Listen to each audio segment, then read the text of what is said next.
Have you ever heard of frost heave before? Probably not, unless you're a fence geek like me. But you've seen it, didn't even know what you're looking at. So let's describe that for you. You're driving down the road, and there's this beautiful fence down the road. This is just following as you're driving. And you just start noticing that the posts are different heights, different elevations. So the rails that connect the posts are kind of regularly going up and down, kind of like a little roller coaster. And you think, ooh, that'd be fun to ride, not fun to look at. I can tell you that fence wasn't that way originally. When it was originally installed, the installers probably did a great job of keeping it consistent flow and smooth and gentle to the eye. But what happens, especially in the Midwest, this is actually worse here than it is up north in Canada, and then definitely worse than it is down south. In the Midwest, in this area, we have winter, and we have summer, and we have all the seasons, right? So what happens, water in the ground will freeze as the temperature drops. And as that water freezes, it expands. No different than water in a pipe. You know, probably seen that happen before, where water freezes in a pipe, expands and blows out the pipe, and then when it thaws, you have water everywhere. Same thing happens with the posts in the ground called frost heave. So as the water freezes that's in the ground expands up and laterally, okay? So if the concrete slug is in the ground and there's no water in that concrete slug and it's in the ground and the post is inside it, as the ground freezes, it pushes and grows laterally, pushes against the concrete slug that we just put in the ground.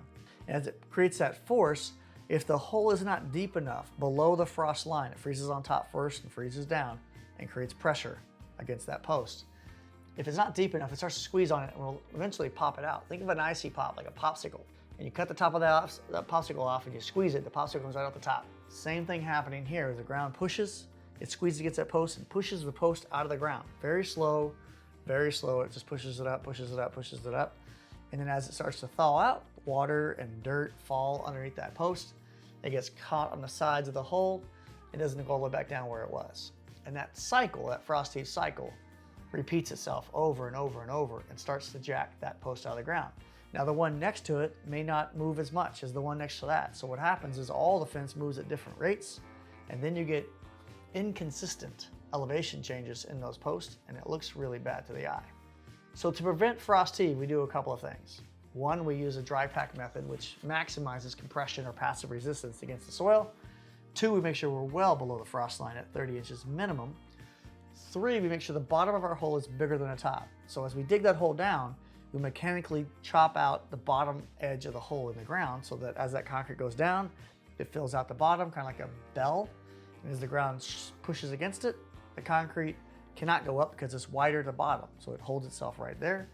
We also make sure that we leave about 4 to 6 inches of dirt on top of the concrete slug, because again, that freezes first, creates a frozen cap on top of the concrete. So as it freezes down, it got froze on top of the concrete slug, squeezes on the side of it, now you got a bell at the bottom, a cap at the top. That slug isn't going anywhere. And then the dry pack method increases that lateral compaction, so it has passive resistance against the soil. Those pieces are gonna prevent that thing from moving anywhere. With a vinyl fence, it can be kind of slick on the side of it. So you do all this, get the footer locked in the ground, and the frozen ground grabs the vinyl post above ground, above the concrete, and pulls it right out of the concrete slug. So to prevent that, we route a very large keyhole at the bottom of all of our vinyl posts, all the way to the very bottom. There's a hole routed in there. It allows that concrete to go into the hole as we're setting it. And now it's embedded in the post. There's no slick surface holding the vinyl post into the concrete. Now we have a lip of concrete going inside through the vinyl post. There's no way for that vinyl post to come out of the concrete slug. So we have absolutely done everything we possibly can to prevent frost heave, and that is why our fences do not frost heave, and we give you a warranty on it. Guarantee they're not gonna frost heave.